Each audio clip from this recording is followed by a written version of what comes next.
everyone, welcome back to my channel. My name is Stephanie and this is all about my life after gastric bypass surgery. And today's video, I'm going to bring the second installment of my life changes after bariatric surgery, hopefully mini-series. My own mini-series. So today I want to talk about eating changes after bariatric surgery, but that is such a broad topic. So more specifically, I want to talk about measuring, weighing, and tracking your food after surgery. I'm also, as you can see, in my kitchen, and while I'm doing this, I just kind of wanted to have a heart-to-heart discussion while I prep my dinner for tonight. So come on a journey with me. We'll talk about weighing, measuring, tracking food, and I'll show you my egg roll in a bowl recipe when I'm done with this, and hopefully we'll have a great time.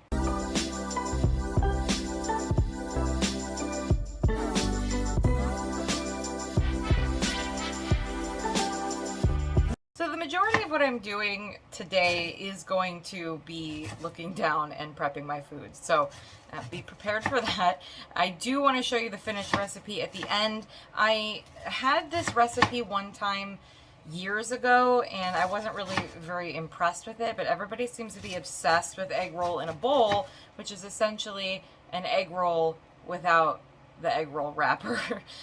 So I'm gonna go ahead and try a different recipe that I haven't had before and give it another shot, since I have not tried it since I've had surgery. So that's what I'm prepping today. But I think it's important to talk about eating habits after surgery, and it's a very broad topic and it does vary between person to person and how long it has been since your surgery.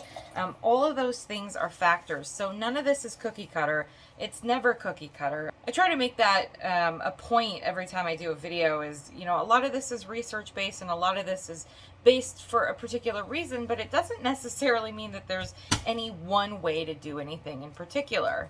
But I've been seeing an increase lately in some of the discussion boards and Facebook groups about what seems to be people super worried about how much they can eat after surgery and whether or not that's problematic. And I see a lot of comments and a lot of concerns with, hey, I can really eat a lot more than what's being recommended.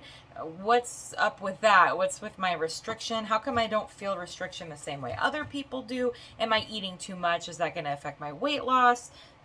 You know, you name it, there's a concern about it. What I started wondering was whether or not a lot of people are in the habit of tracking and measuring and weighing out their food. Now, I come from a background of Weight Watchers, and if you don't know about Weight Watchers, which who doesn't at this point, but if you don't know, every food item has a point value.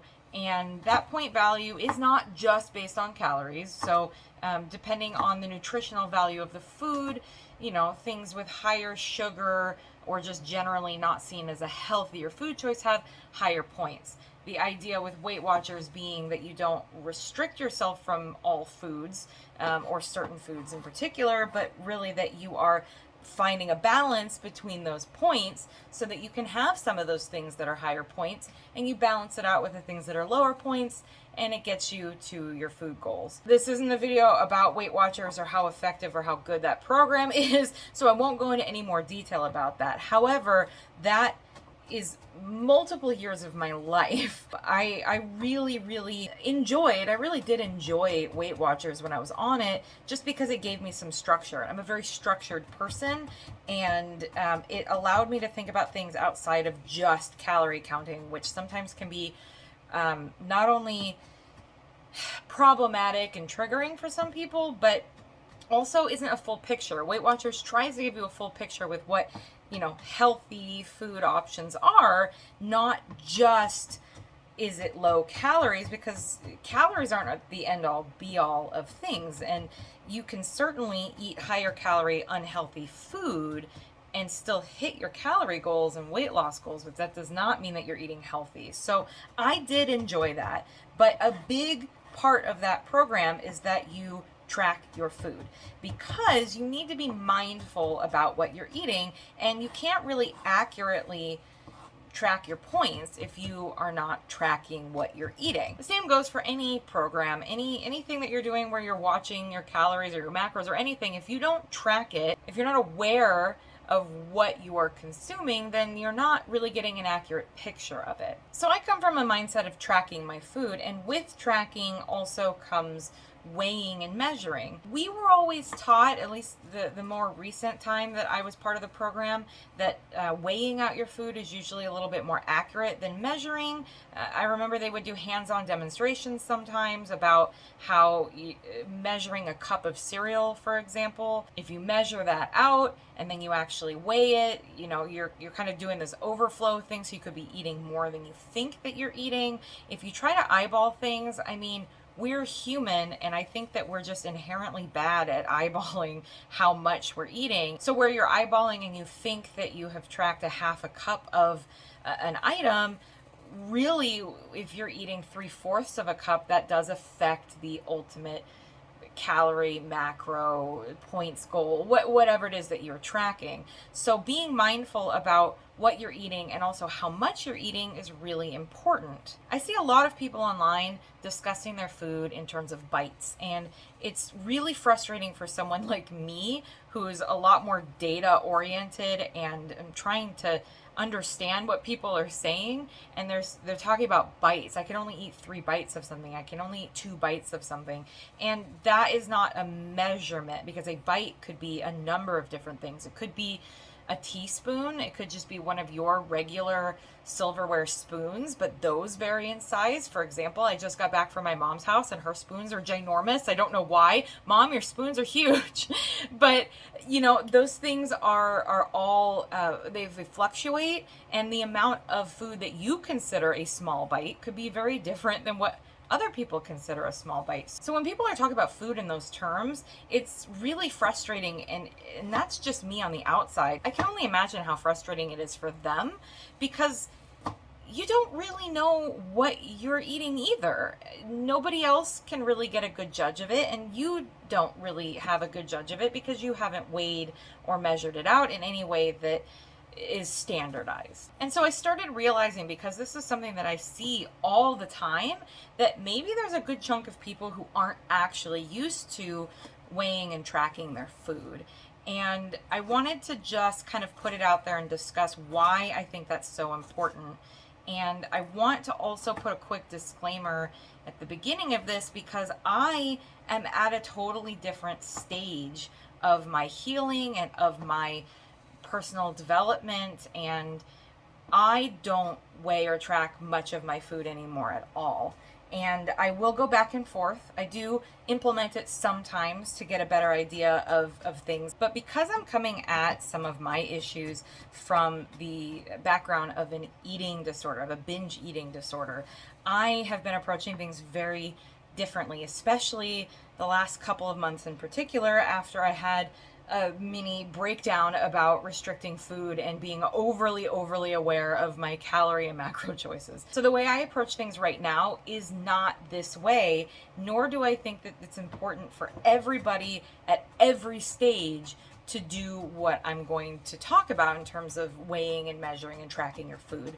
But I do believe that very early on in the process, it is actually very important for everybody to do that, because I think when we're learning how to re-eat, and when we're learning how this stuff affects our body, and we are putting it through such turmoil at the very beginning part of your healing and after surgery, I think it's absolutely important to have a very accurate idea of what you're doing when it comes to your food, especially during that first 6-8 weeks when you are internally still healing. I think sometimes people stop feeling pain because there's really not a lot of internal pain, and sometimes you're like me where you don't really get a pain signal if you overeat, and so when you stop feeling pain, you just kind of move on to feeling like, well, there's no issues because there's no pain, but you're still physically healing inside for up to 8 weeks after your surgery, and you don't want to put too much extra stress on your stomach by, for example, overeating the amount that's recommended or eating outside of your stages. As a quick recap, when you are going through the stages, at least at Mexico Bariatric Center specifically, and this does differ depending on the surgery center that you're at, so you do really want to pay attention to what your specific surgery center and your specific team recommends in terms of the post-op guidelines. But for Mexico Bariatric Center specifically, they have 4 food stages. It's broken up to about a week at a time. There's a little bit of flexibility there, but I really encourage, unless you are very aware of what reasons there's flexibility and you are very in tune with the nutritionist and your own situation, that you just follow the weekly guidelines. So essentially the first week is clear liquid only. So you are only doing things like broth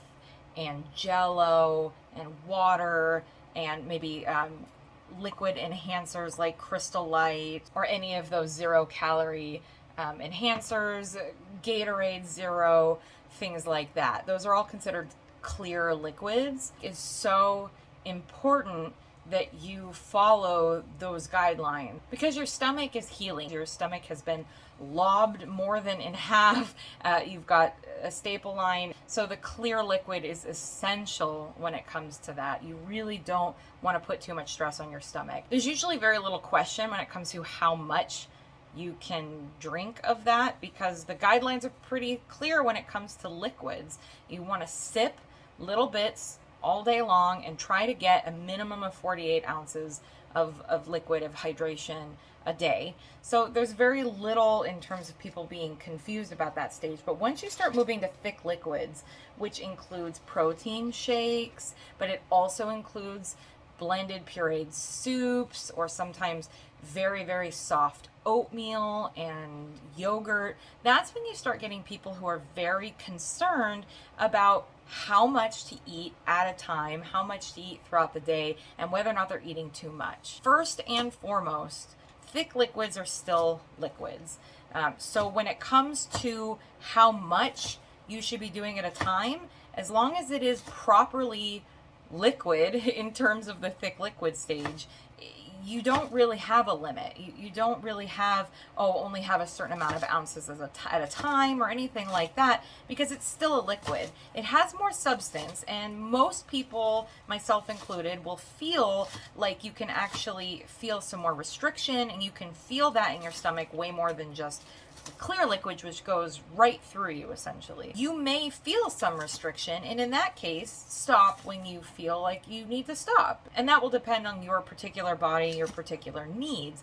But in terms of, am I eating too much? Am I drinking too much in the thick liquid stage? That's not really a thing or a concern. A lot of people get worried, for example, about eating an entire cup of yogurt.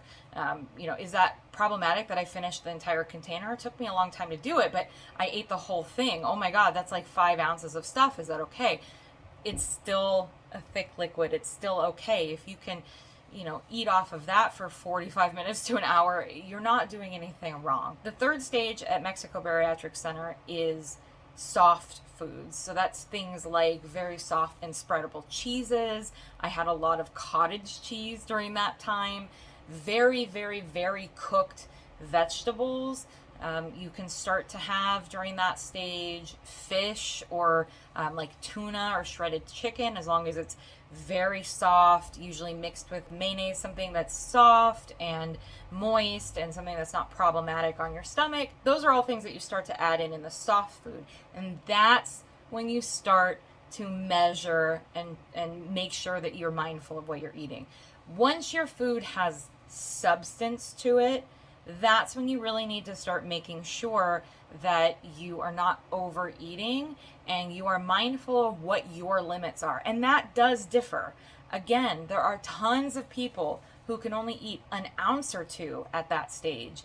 I was able to eat 3 ounces, 4 ounces easily.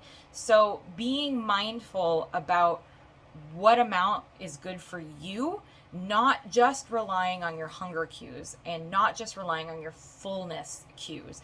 That's something that I see a lot of people struggling with. It seems like a lot of people want to simply rely on the surgery and the restrictive feeling that you get to know when they're done. And that's where I think the biggest problem is in terms of post-op and whether or not people feel that they're eating too much or they're problematic. It's because they seem to be relying solely on, well, I feel full, I feel that restriction, I feel that tightness, or I feel sick. And really, ideally, what you need to be doing is going off of the recommendations for your stage when it comes to the nutritionist and what your personal spot is. If the nutritionist says work up to 5 or 6 ounces of cottage cheese, but you're the kind of person who gets overly full after 3.5 ounces, now you know 3.5 ounces, weigh that out. That is your portion, because you don't want to overeat just because you can get up to 5 ounces at some point in the journey, or maybe other people can. You know what your limits are. A lot of this is about testing and figuring out where you land. And most people are very uncomfortable with that. Most people want to be given a plan and given instructions and just to follow it. And unfortunately, it just doesn't work that way because so many people experience so many different things after surgery. Like I said, I was able to eat 3 ounces easily, sometimes 4 or 5 ounces of things like cottage cheese or very, very soft foods and not have a problem. And I noticed a lot more restriction with only maybe a few ounces when it came to things like chicken or steak or other pieces of meat. Those are very hard to digest.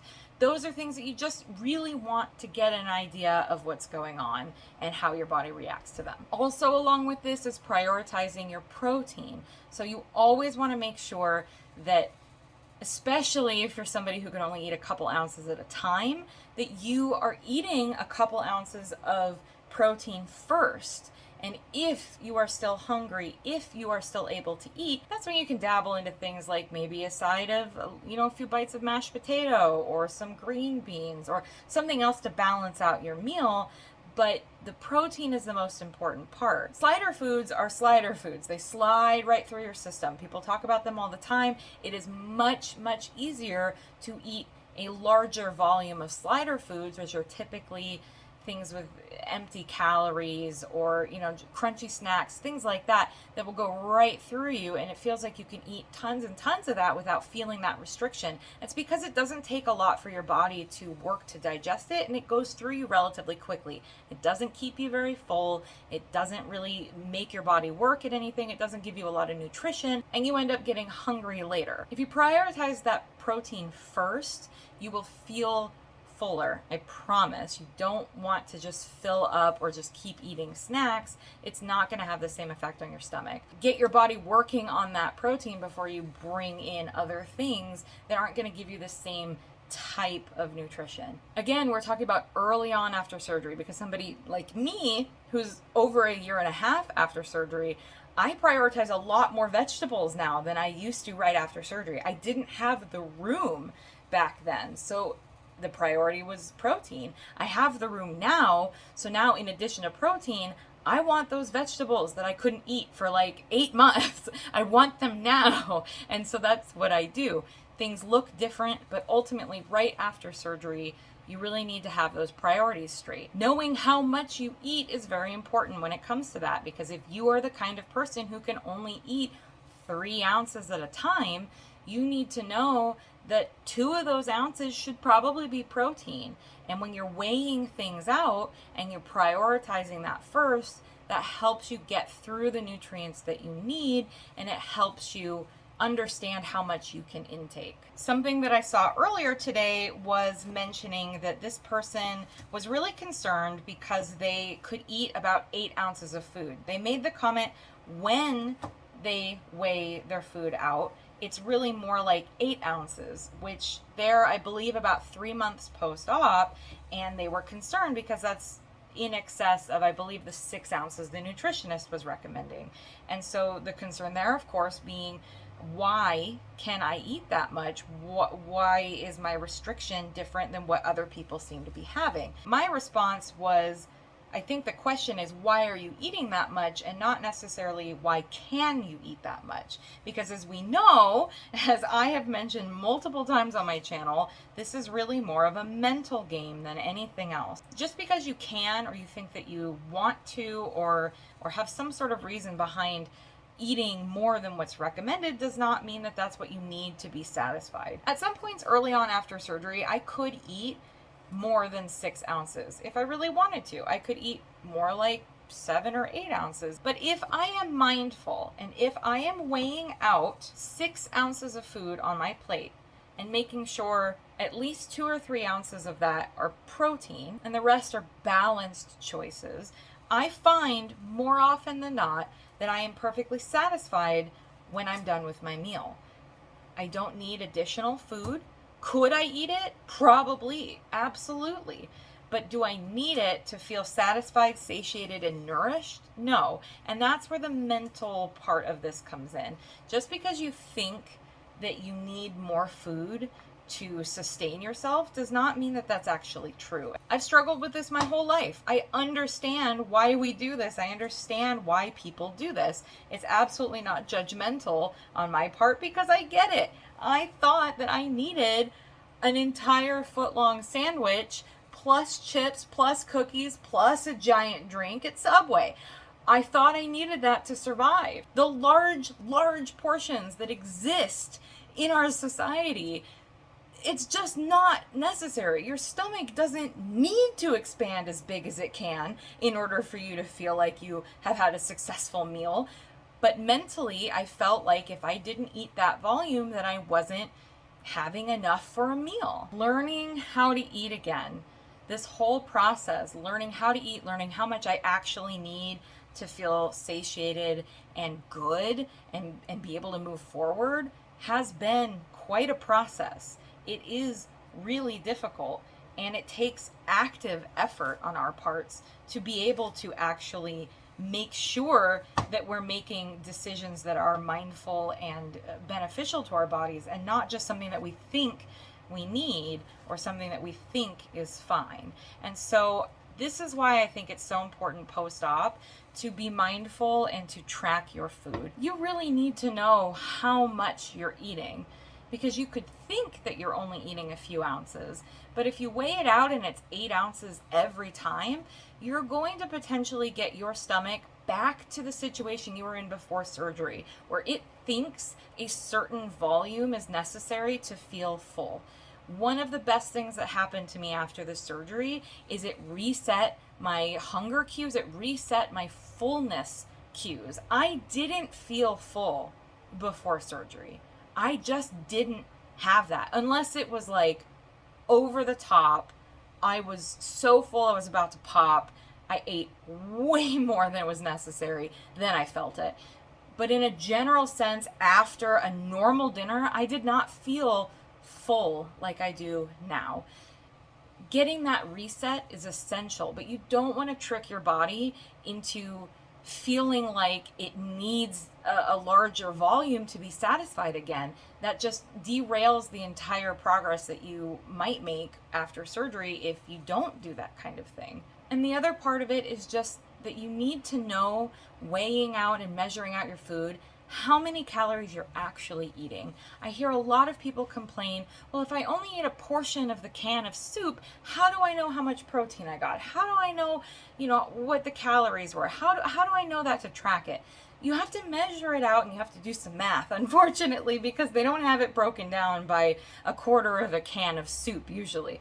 But if you weigh it out and you know that you had 3 ounces of that soup, you are able to do the math to know what your body got in terms of nutrients. And that is really, really important post-op when you're trying to figure out, are you hitting your goals and your calorie goals?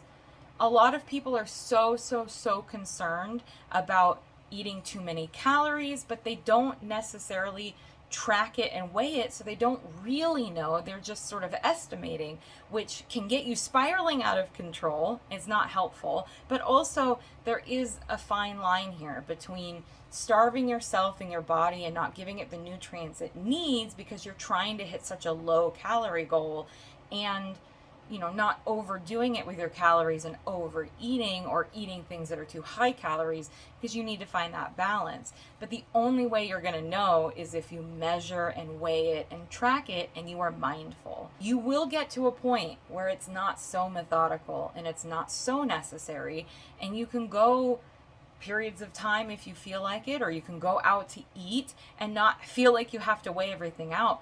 But until you get more comfortable with that and you have a lot more knowledge about what you're eating and what the calories and macros are and how it's fueling your body and helping you, I think it's super important to make sure that you are mindful and tracking and weighing that those first few months after surgery minimum. I just want to reiterate again that that doesn't necessarily mean that it is a lifetime change. I know that I titled this Life Changes After Bariatric Surgery, but this is one of those that can depend on, your personal goals, your doctor's goals for you, your struggles, your abilities. This one fluctuates. I think being mindful and measuring and tracking your food in general is a super helpful lifetime technique to have. I will still bring it up occasionally with my food, and I will still go, you know what, I feel like tracking today, and see, is what I'm doing along the lines of what I thought I was doing? But I personally found that when I was tracking my food diligently and weighing it out, and we're talking a year post-op now, it was problematic for my eating disorder. So for the first year after surgery, it was fine and it was necessary, and I got a lot of benefit from it. I am cutting an onion and now I feel like I'm gonna cry. Oh my gosh. If it looks like I'm crying and I'm not emotional about this subject, it is literally an onion. It was absolutely necessary and beneficial for me post-op to be weighing and tracking my food. But once I got a certain ways away, especially when I hit my plateau at about 203 pounds and I didn't move from that point, that's when it really became problematic for me, because I wasn't seeing results that I thought I needed to see, and therefore it was freaking me out, and it was causing me to go back into a very similar binge and restrict cycle that I had before surgery. And that's absolutely something that I never want to go back to ever again. The common prevailing wisdom at this point for binge eating is that if you restrict, you are going to binge. Restriction leads to binging. Finding that balance and trying to figure out exactly how to be mindful about your food and still have weight loss as a general goal, but also not spiral into a tailspin of feeling like you are absolutely out of control and cannot have any self-control with your food. There's a very delicate balance there that I'm still working to find, but I'm getting better at it every day.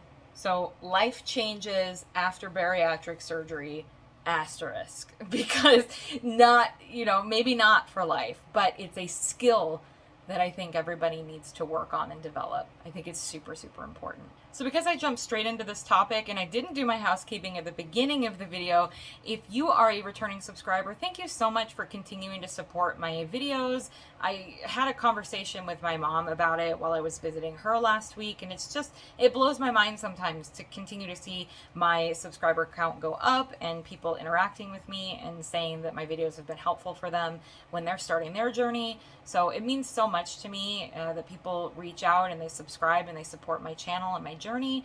And if you're not yet a subscriber, if you liked this video, if you like the kinds of videos that I put out, just go ahead and show your support by hitting the subscribe button and ringing the notification bell so you get notified whenever one of my videos goes live. I finished chopping and prepping my vegetables, which usually doesn't take me this long, but I'm usually not talking to a camera the whole time. So I'm going to go ahead and hopefully throw this together really quick. It's supposed to come together really quick in the skillet. And due to the magical time traveling properties that I actually exude as a person, I will show that to you now. Ta-da!